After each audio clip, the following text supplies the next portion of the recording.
Glenn, I'm frustrated, mate.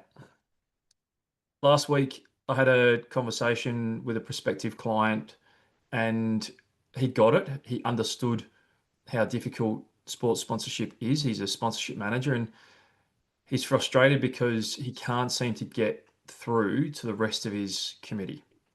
He is a committee member and the sponsorship lead of a small, relatively small, I think got about 400 participants of a regional soccer club in New South Wales.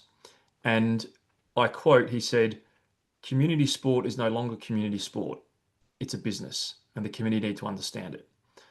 It's something that absolutely drives us daily to try and help communicate that message. And I'm frustrated for people like him, and I will ensure he remains nameless and the club remains nameless. However, it is a fact. It is happening out there, and obviously we would like to try and change it from a sponsorship point of view. It is changing throughout the club, out throughout the club in other areas. However, it still seems to not be transferring in full through to sponsorship.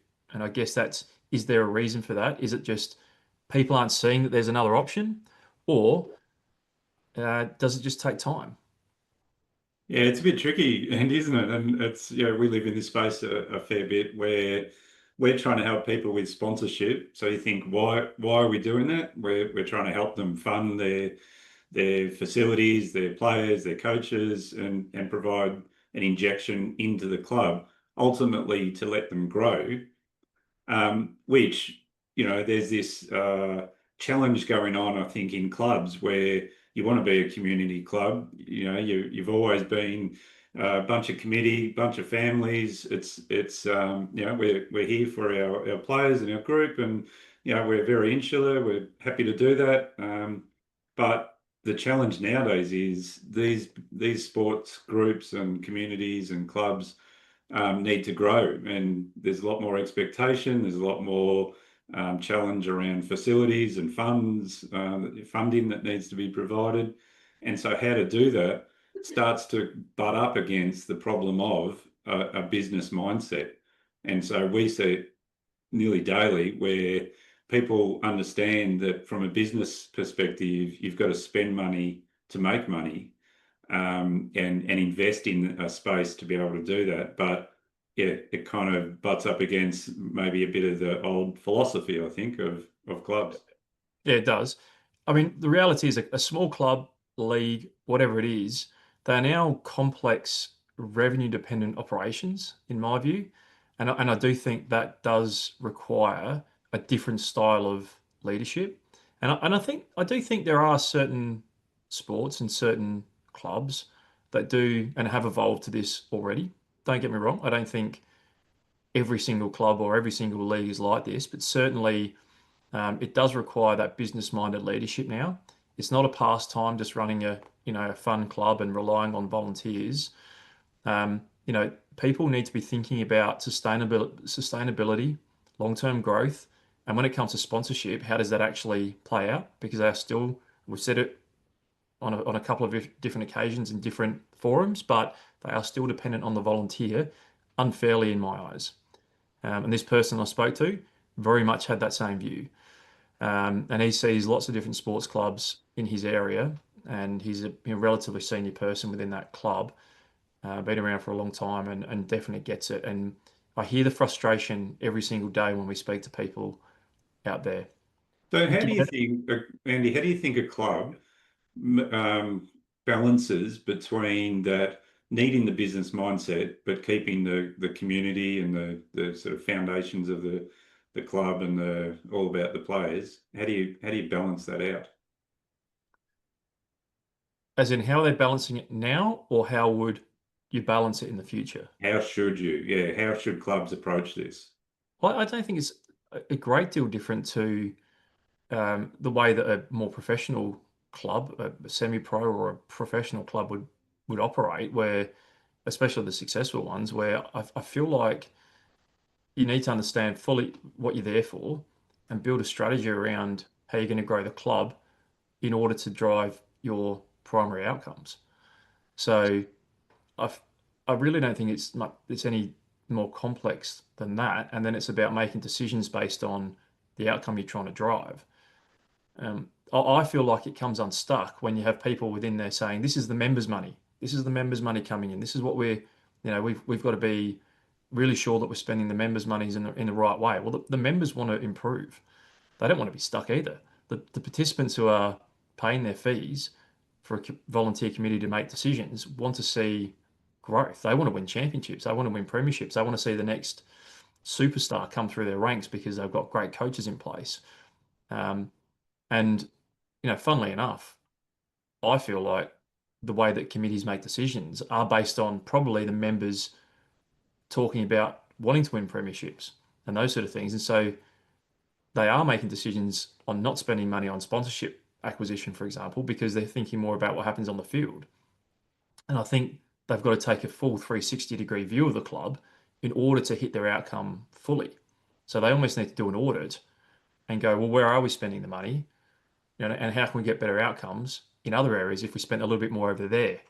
Sponsorship, digital, those sort of things.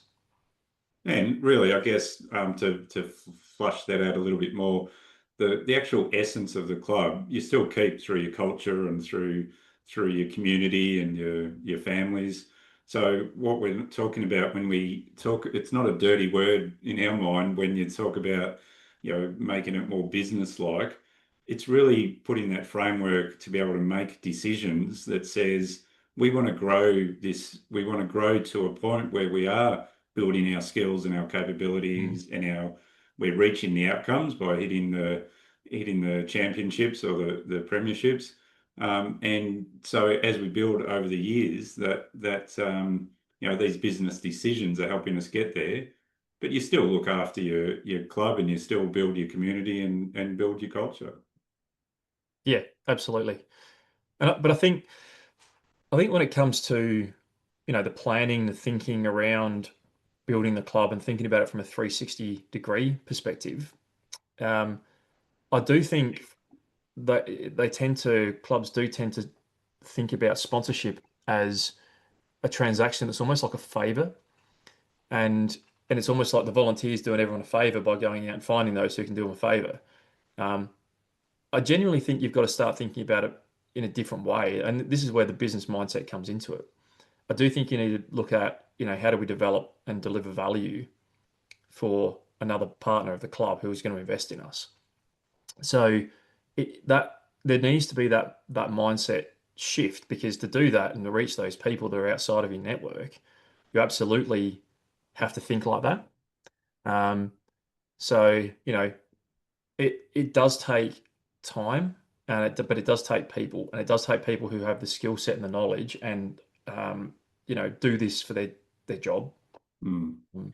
So I guess ultimately making this practical for us, what we're seeing is where some business-minded people come to us and say, "Tell us about your service. Oh my God, that's fantastic.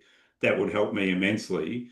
And Mm. then the problem we run into is they go back into the committee and we have this mindset where the committee is not ready um, to use our services because they don't want to spend the members' money. So in that case, what's maybe the takeaway that you would give to a message to a committee that if you're there, you'd be able to drop in and help support your sponsorship manager?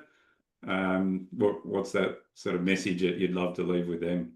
Yeah, great point. I think from my perspective, it's about, if you're on a club committee, you don't actually need to be the CEO or anything like that, but you do need to bring a level of business thinking to the table. You need to start thinking beyond just pure volunteers. You do it on the field. People are paying coaches, they're paying players, so they're thinking about success on the field. And to do that off the field, you also need a team. And so I think you need to think about, or I feel like you need to think about the business side of it, bring that rational business thinking to the club, and you'll start to see a different mindset across. If everyone brings that same approach, you'll see a different mindset and a different way of decision making for the club. Beautiful. Well, hopefully that helps some of our committees and some of our sponsorship managers and volunteers who are trying to help build the club, we're certainly happy to help talk through this at any occasion. But yeah, hopefully that helps, eh? As always, Glenn, it's been a pleasure, mate, and look forward to another successful period of time. Good stuff. Chat soon.